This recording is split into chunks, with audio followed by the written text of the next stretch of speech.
तो for loop के में आपको स्टार्टिंग पोजीशन और एंडिंग पोजीशन दोनों में होने चाहिए, तभी आपका वर्क करता है। लेकिन कभी कभी सिचुएशन ऐसी बनती है कि हमें स्टार्टिंग और एंडिंग पोजीशन नहीं पता होता है। हम क्या करना चाहते हैं, हम करना चाहते हैं कि एक सिलेक्टेड एरिया पे आपका स्टार्टिंग पोजीशन घटते बढ़ते रहता है और उसका कोई ऐसा तरीका नहीं है जिसको आप ऑटोमेट कर सकते हो। जैसे कि कंडीशनल फॉर्मेटिंग लगाना है तो कंडीशनल फॉर्मेटिंग में हमें एक सिलेक्शन देना होता है, पाइवट लगाना है तो पाइवट में एक सिलेक्शन देना होता है, फिल्टर में सिलेक्शन देना होता है। उसी तरीके से हमें अगर यूज अपना वीवीएम क्या बोलते हैं लूप यूज करना है, सामने देख लो कि इसमें मुझे जो ग्रेटर देन 45 है उसको ए करना है, लेकिन हम तो चलो ए कर लेते हैं कि पूरा एरिया अगर हम लूप लगाए तो हम लूप में काउंट यहाँ काउंट ए और यहाँ काउंट ए लगा के हम यूज कर सकते हैं, या फिर जो एंड मेथड है एंड मेथड से हम यूज कर सकते हैं। मेरा पहला होता है कि हम कोई एरिया सेलेक्ट कर लेते हैं।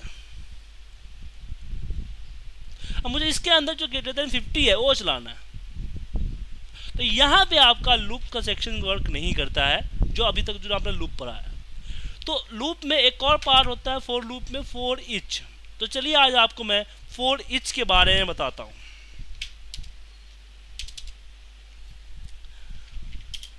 फॉर ईच से पहले हम सिलेक्शन में कर रहे हैं, तो एक सिलेक्शन के लिए मुझे एक रेंज डिफाइन करना पड़ेगा, dim R as a range. R क्या है, एक रेंज है।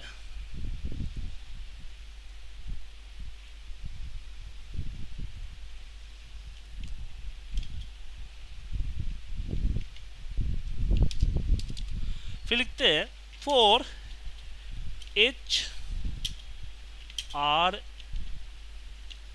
इन सिलेक्शन, मतलब कि for each R in selection मतलब कि हर एक सिलेक्शन के पार्ट में जाए और चेक करे कि इफ आर डॉट वैल्यू, अब आर जो है हमारा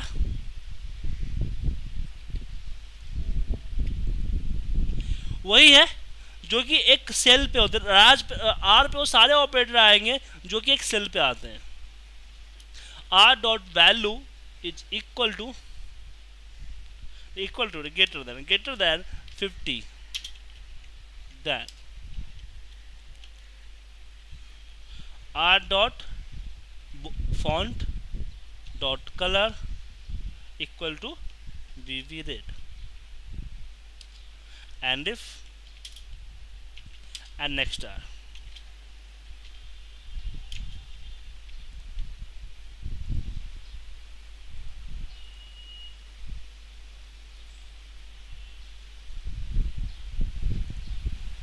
अब मैं इस पर रन करता हूं,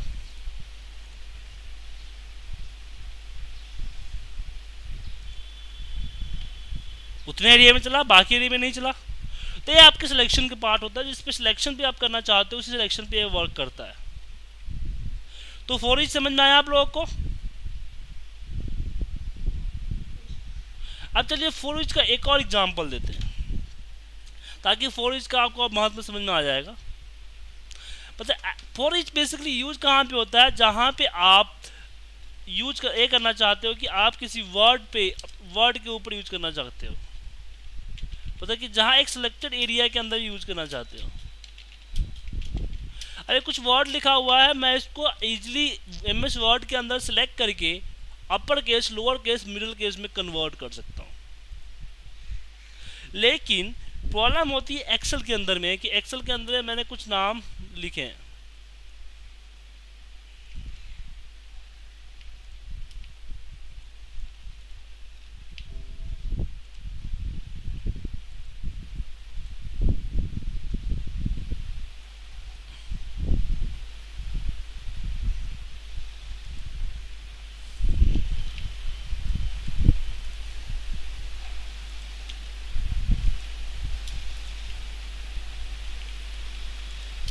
अब मुझे इस एरिया पे पूरे पे जाके इस सबको मुझे अपर केस में कन्वर्ट करने हैं। तो कैसे करोगे सर? नॉर्मल एक्सेल में कोई इसका ऑप्शन है? नॉर्मल एक्सेल में आपको अपर लेके एक रो एक कॉलम इंसर्ट करना पड़ेगा, फिर अपर की फॉर्मूला लगाना पड़ेगा, लोअर की फॉर्मूला लगाना पड़ेगा, देन लोअर अपर में जो कन्वर्ट करना पड़ेगा आपको। लेकिन यहाँ पे मेरा सिलेक्शन मेथड काम आएगा। मैं क्या करूँगा, यहाँ पे लगाऊंगा लूप शब्द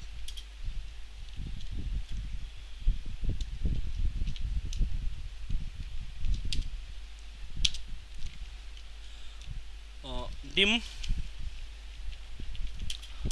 r as a range for each r in selection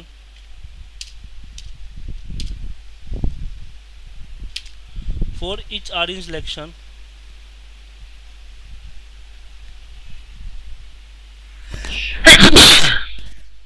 sorry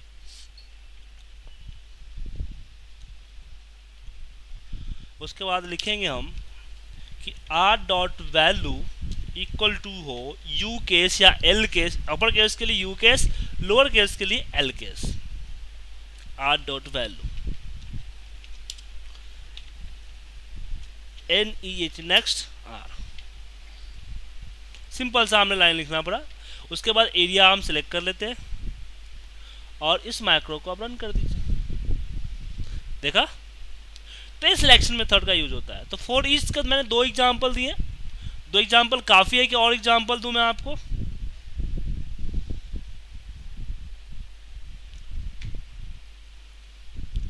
हाँ पंकज जी,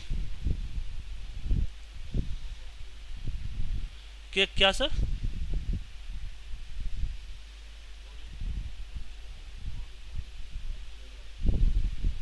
देखिए फॉर ईच हम वहाँ पे लगाते हैं जहाँ पे आपको रन करवाना है सिलेक्शन पे, एक पार्टिकुलर रेंज पे। क्योंकि आप फॉर लगाते हो तो फॉर में क्या होता है, रिपीटेशन होता है स्टार्टिंग टू एंडिंग। लेकिन हाँ, जैसे कि यहाँ क्या बोले सर आपने?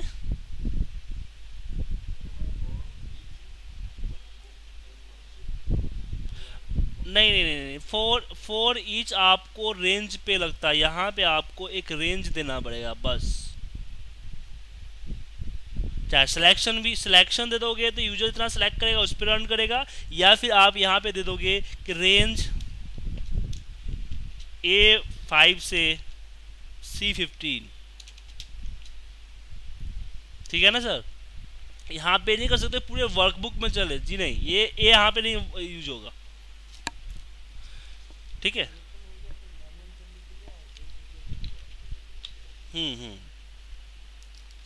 मतलब कि जैसे आप ये समझो ना, कंडीशनल फॉर्मेटिंग को ही ले लो। कंडीशनल फॉर्मेट लगाने से पहले आप एरिया सेलेक्ट करते हो।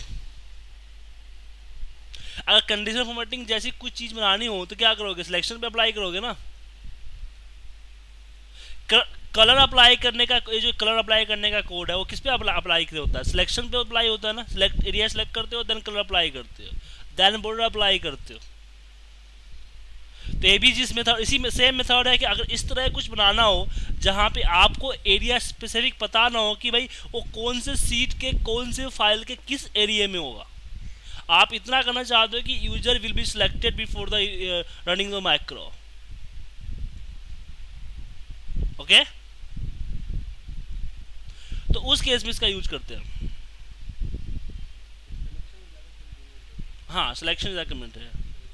हाँ, सिलेक्शन में क्या होता है, डायनामिक हो जाता है, फिर आप कहीं मतलब किसी भी डेटा के ऊपर आप इसको अप्लाई कर सकते हो। आगे चल के आप मान लो ना कि आपको, आपके पास मैं रिपोर्ट बनाने की आई, मतलब कि 20 सिटी का रिपोर्ट बनाने हैं। फॉर एग्जांपल आपने एक मैक्रो बनाया जो कि आपके पास 20 सिटीज है, 20 सिटी की रिपोर्ट 1 टाइम में क्रिएट कर देता है, ठीक है ना। उसमें आपने लगाया कि फोर लूप लगाया कि 4 1 to 20, तो उसमें प्रॉब्लम क्या होगा कि एवरी टाइम आपको 20 सिटी का रिपोर्ट बना के देगा। बट इन फ्यूचर में आपको ज़रूरत हो गया कि नहीं मुझे 3 सिटी का रिपोर्ट बनाना है, तो आपको मैक्रो में जाके चेंज करना पड़ेगा, या फिर पूरे 20 सिटी बनाएगा, 3 सिटी निकालने पड़ेंगे, 17 सिटी फालतू में बनाएगा वो। तो वहाँ पे आप लगा सकते हो कि यूजर जितना सेलेक्ट कर रहा है loop will be rounding same time, same number of selections. तो इस तरीके से टैब मार के चलेगा। और एक चीज़ और याद रखिएगा, लूप जो चलता है, अगर आपने सिलेक्शन किया है तो लूप चलता है इस तरीके से, फॉर ईच चलता है इस तरीके से, ठीक है। अगर आपको जरूरत पड़ा इस तरीके से तो फिर आपको फॉर जो डबल मेथड मैंने बताया था उसी डबल मेथड को यूज करना पड़ेगा। ठीक है ना। तो फॉर ईच इसी तरह से चलता है,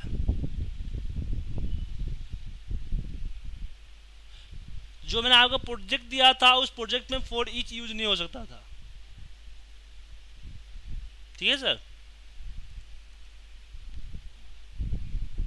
अब आगे बढ़ते हैं। फॉर ईच हमारा समझ में आ चुका है, बाकी सब वही मेथड सेम है। जैसे कि आपने आर एज ए रेंज लिया ना, जहाँ जहाँ रेंज आप जहाँ जहाँ एक पार्टिकुलर सेल की वैल्यू चाहिए वहाँ पे आप रेंज आर यूज कर सकते हो, क्योंकि आर हर बार चेंज होता है। कि अगर पहला बार अगर मान लो सिलेक्शन कर रखा है तो पहला बार आर इक्वल आर का है इक्वल टू A1 है, ठीक है ना। जब दूसरी बार चलेगा तो आर हो जाएगा B1, तीसरी बार हो जाएगा आर हो जाएगा C1, D1, E1, F1, then वापस 2, 3, 4 इस तरह से। तो हर बार अपना जो है ना असाइनमेंट चेंज करते रहेगा वो, ठीक है। क्योंकि हमें आर कोई वेरिएबल नहीं है, आर एक ऑब्जेक्ट है जो कि रेंज है। अगर हम रेंज A1 डॉट वैल्यू लिखते हो उसके जगह पे आर डॉट वैल्यू लिखो, दोनों सेम रहेगा। ठीक है सर। अब बारी आती है डू लूप की। हमने फॉर लूप फॉर के दोनों पार्ट पढ़ लिए, अब बारी आती है डू के दोनों पार्ट को पढ़ने के लिए। तो लूप का जो अगला हमारा चैप्टर है डू लूप है। डू के अंदर में एक वाइल होता है, एक अनटिल होता है।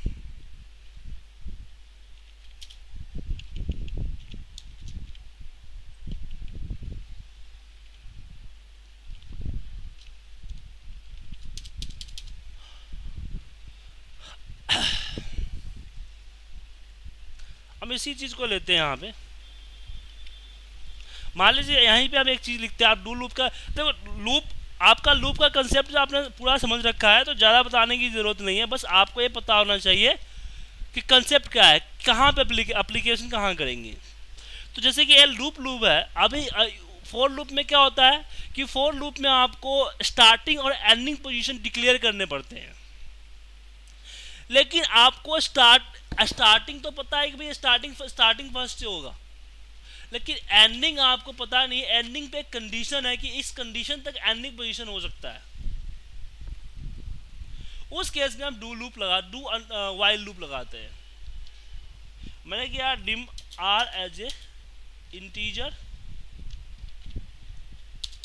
और मैंने आर इक्वल टू 1 असाइन कर दिया। फिर बोला डू वाइल,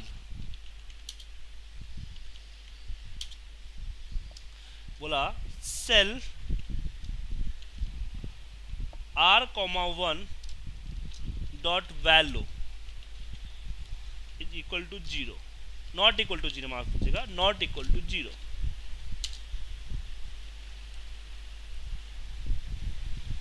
इसके बाद मैंने बोला एक और यहाँ पे असाइन करते हैं, डिम R1 देते हैं, इसी में R1 ऊपर ही दिख देते हैं R1।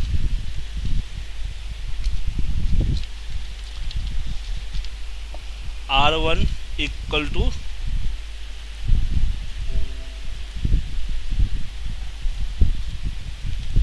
वैल्यू। फिर कंडीशन देते हैं कि if R1 is greater than 50 then range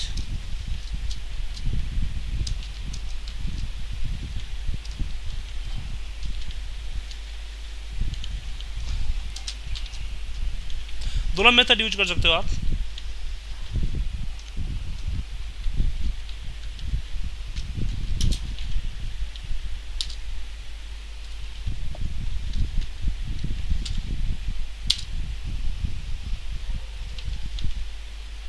ये आपका डू लूप है। अभी क्या करेगा देखो, हमने कंडीशन दिया कि लूप कब तक चले, तब तक लूप चलते रहे जब तक सेल की वैल्यू नॉट इक्वल टू 0 है। तो हमने एक कंडीशन दिया कि लूप की जो चलने की कंडीशन है कि लूप कितना टाइम चले, उसकी एक कंडीशन दिया कि जब तक मेरा वैल्यू नॉट इक्वल टू 0 हो रहा है तब तक ये चलता रहे। और मैं यहाँ पे हर बार आर की वैल्यू इंक्रीज कर रहा हूँ, क्योंकि इसमें फॉर लूप तो है नहीं जो ऑटोमेटिक आई इंक्रीज होते रहेगा। तो यहाँ पे हर बार मैं आर को इंक्रीज कर रहा हूँ। पहला फर्स्ट टाइम किया R1 है तो A1 को चेक करेगा, second time R2, R3, R4, ऐसे हर बार बढ़ता जाएगा। कब तक? जब तक कि R 147 नहीं हो जाता और 147 की वैल्यू 0 नहीं। जब तक एक कंडीशन ट्रू हो रही है तब तक ये चलता रहेगा। जब तक कंडीशन फॉल्स होगी अपने आप इसका बंद हो जाएगा, आपका एग्जिट हो जाएगा। देखिए मैं करके दिखाता हूँ, कुछ तो प्रॉब्लम है। हाँ अच्छा, हाँ माफ कीजिएगा, नहीं सही है। और नीचे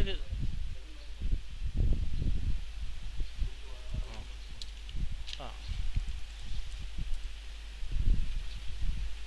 देखा। तो आप लूप चलाना चाहते हो कब तक? जब तक कि कंडीशन आपकी फॉल्स नहीं होती है।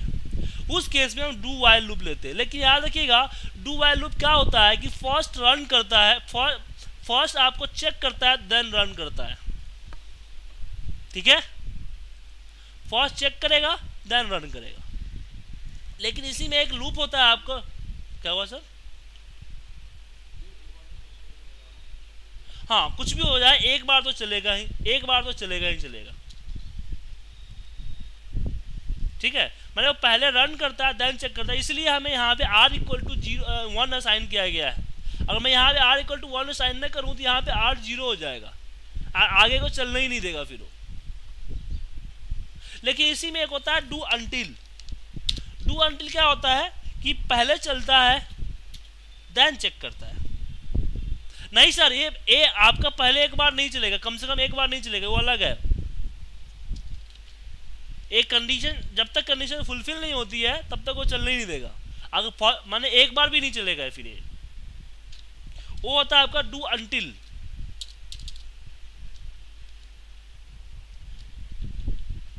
Dim R as a string.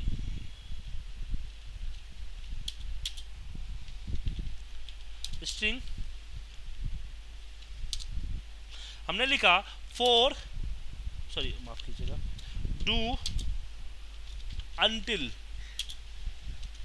Until में एक ही होता है अनटिल। हमने बोला len R is not equal to 0 then, oh माफ कीजिएगा ध्यान नहीं लगा, इफ का ना कंडीशन में इफ याद आती है। इसके बाद मैं बोला R equal to input box and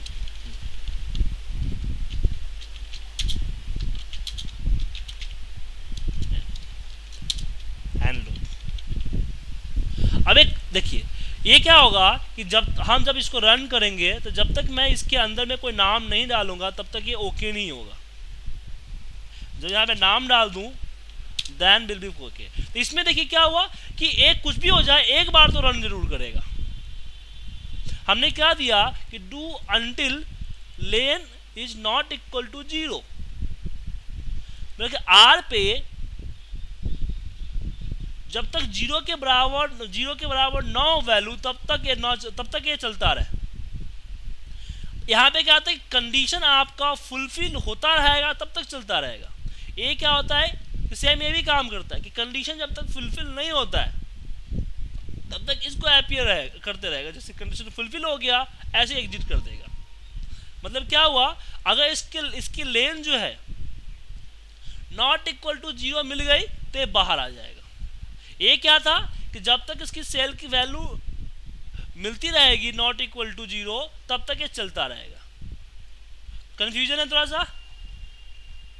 मतलब ये कि जब तक इसको पैसा मिलता रहेगा तब तक ये काम करता रहेगा। एक ऐसा मजदूर है आपका डू वाइल, जब तक इसको पैसा मिलता रहेगा तब तक ये काम करता रहेगा। और ये ऐसा मजदूर है कि एक बार इसको पैसा मिल गया तो काम छोड़ देगा। जैसे कि हमने इनपुट बॉक्स में वैल्यू डाल दी तो हट जाएगा। जब तक इनपुट बॉक्स में वैल्यू अगर मिल रहा है तब तक ये काम नहीं करेगा। ठीक है सर? और ये कम से कम एक बार तो रन जरूर होगा। इसलिए मैंने यहाँ पे R equal to letter apply नहीं किया। अगर मैं यहीं पे डू वाइल लगाता तो मुझे R पे वैल्यू असाइन करना पड़ता, क्योंकि तब तक फर्स्ट टाइम ही ब्रेक हो जाते रूल्स और लूप से बाहर हो जाता है। क्योंकि फर्स्ट टाइम आर पे तो कुछ असाइन ही नहीं है, क्योंकि जो आर पे वैल्यू असाइन हुई है वो तो हमारे थर्ड कॉलम भी हुई है, मतलब कि फर्स्ट कॉलम चलेगा, सेकेंड चलेगा, देन थर्ड चलेगा। तो सेकेंड कॉलम में आर आपका 0 है, बाहर हो जाएगा। तो ए मैक्रो आपका एक बार जरूर रन होगा, और ए तब तक रन होता रहेगा जब तक इसका कंडीशन फॉल्स है। जैसे कंडीशन ट्रू होगा लूप बाहर कर देगा इसको। लेकिन इसमें क्या है, डू व्हाइल में जब तक से कंडीशन ट्रू है तब तक ये चलता रहेगा, जैसे कंडीशन फॉल्स होगा लूप उसको बाहर कर देगा। मैंने अपोजिट है, दोनों के दोनों एक दूसरे के अपोजिट है। तो इसका यूज हम करते हैं, जैसे कि हम अभी आपको एग्जांपल दिखाया इनपुट बॉक्स का। मान लो कि आपने एक ऐसा मैक्रो बनाया है जो कि आपको पाइवट से रिपोर्ट निकाल के देता है, लेकिन पाइवट के अंदर में सबसे पहले आपको मंथ डालना पड़ता है, किस महीने का रिपोर्ट बनाना है आपको। मंथ के अकॉर्डिंग वो फिल्टर उठाता है। अगर मैंने मैक्रो रन किया और मैंने मंथ डाला ही नहीं तो क्या होगा, बाकी प्रोसीजर जो है आपको तो चलेगा और ब्लैंक आएगा, पूरा एरर आ जाएगा, क्योंकि वो मैक्रो का फिल्टर मिलेगा नहीं कि जिस फिल्टर में मंथ लगाना है उसको ब्लैंक मिलेगा। तो इसलिए मैंने बताया कि भैया जब तक आप यूजर फॉर्म में नाम नहीं डालते हो, इनपुट बॉक्स में नाम नहीं डालते हो, तब तक मैं आपको आगे बढ़ने ही नहीं दूंगा। वन टाइम इनपुट एंटर करो, देन आप गो फॉरवर्ड। तो एक फ्रीजर की तरह काम किया, एक फ्रीज कर दिया एक पोजीशन को। तो कोई डाउट है इसमें आपको अनटिल एंड डू व्हाइल में? पंकज जी आपको तो फॉर लूप आपको समझ में आ गया, फॉर ईच समझ में आ गया, फॉर के अंदर जो हमने मल्टीपल लूप लगाया वो समझ में आ गया आपको, और आपको समझ में आया do while loop and do until loop. अब इसके बाद हमारा जो अगला चैप्टर है वो चैप्टर है हमारा इवेंट मैक्रो का। इवेंट मैक्रो खत्म करने के बाद फिर हम फंक्शंस की तरफ बढ़ेंगे, फंक्शन फॉर्मूलेज करेंगे। तब तक आप लोग अब साइड बाई साइड क्या कीजिएगा ना, एक्सेल के जो कमांड्स हैं उनके भी आप कोडिंग याद करते रहिएगा, क्योंकि आपको कंडीशन फॉर्मेटिंग का हो गया, फिल्टर का हो गया, शॉर्टिंग का हो गया, ब्लैंक्स इग्नोर करने का हो गया। एक कोडिंग भी आप याद करते रहिएगा। एक कोडिंग मैं आप किसी को नहीं बताता, इसलिए आपको भी नहीं बता रहा हूँ। एक कोडिंग आपको रिकॉर्डिंग से पता चल जाएगा आपको। जैसे मुझे इसमें सिलेक्शन मेथड यूज करना है तो आप सीधे जाओ, गो टू, यहाँ रिकॉर्डिंग कर लो, गो टू स्पेशल, हमने आप बोल दिया visual sales only, and stop करो। अब इसके लिए आप देखोगे मॉड्यूल 4 में यहाँ बन गया selection dot special cell Excel type is visual dot select. Excel type में और क्या क्या हो सकते हैं, तो आप ब्रैकेट ओपन, यहाँ पे इसको सिलेक्शन का जगह रेंज कर दो,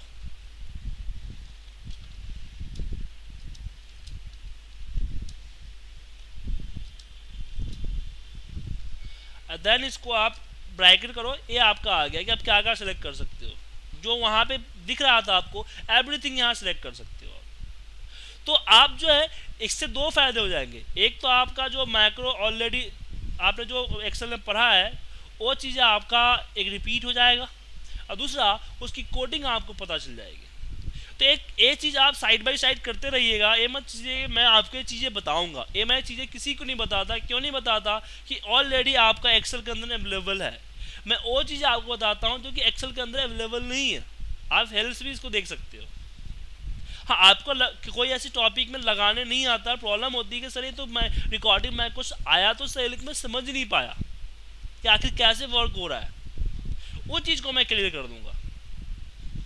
ठीक है पंकज जी?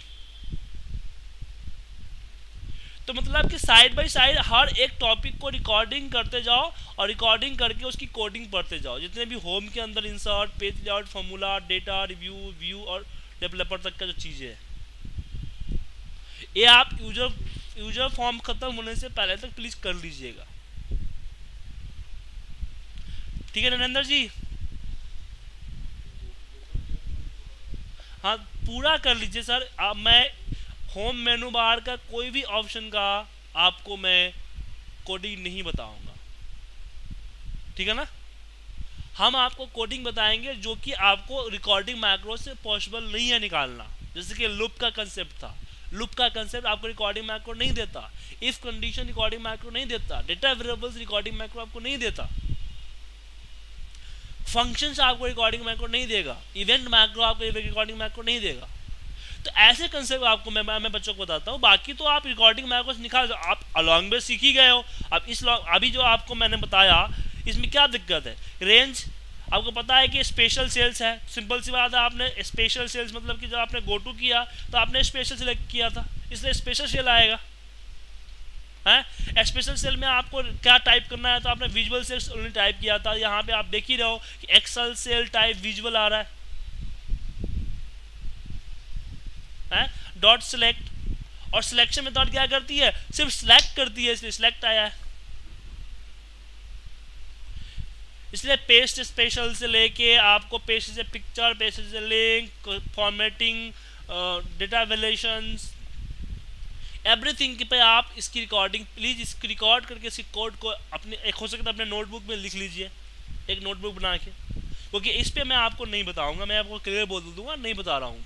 क्योंकि अगर मैं एक आपको होम मेनू के चीज़ें बताने लगा तो कोर्स आपका डेढ़ महीने में नहीं ख़त्म होगा, पूरे के पूरे 5 महीने लगेंगे आपको। इसमें डबल टाइम हो जाए। एक बार तो मैं आपको ऑप्शन अप्लाई करके बताऊंगा, फिर उसके बाद उसकी कोडिंग के बारे में समझाऊंगा। तो जितना टाइम एक्सेल सीखने में लगा तो उसका डबल टाइम समझ लो। समझ गए सर? इससे आपको क्या होगा पंकज जी, आपने इससे पहले जो एक्सेल सीखा है उसकी रिपीटेशन भी आ जाएगी, हर एक फीचर्स के बारे में जान भी जाओगे। और नरेंद्र जी आपने आपको जो आपने सीखा है उसको रिपीटेशन भी हो जाएगी, और साथ में आपका कोडिंग भी आ जाएगा। ठीक है सर? तो अभी आपको काम क्या है, आपको कल इवेंट मैक्रो में स्टार्ट कर रहा हूं, तो मुझे for loop, do loop, while loop. Sir Saturday Sunday में आप सुबह से छुट्टी है आपकी? सैटरडे ऑफिस कितने बजे आना है आपको?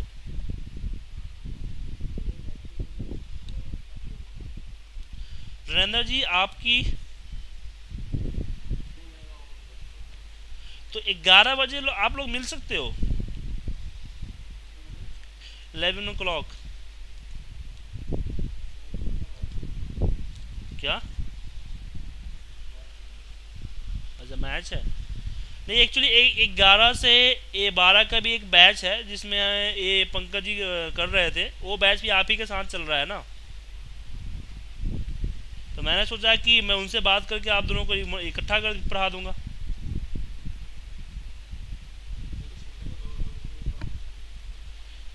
ठीक है, बताता हूँ आपको, नहीं तो फिर शाम में बताऊंगा आपको, शाम में क्लासेस हो पाएगी। संडे को तो पंकज जी नहीं ले पाएंगे शाम में क्लासेस, तो मैं सैटरडे को नहीं ले पाएंगे, संडे देखता हूँ मैं, संडे आपको शाम में दे दूंगा क्लास। ठीक है?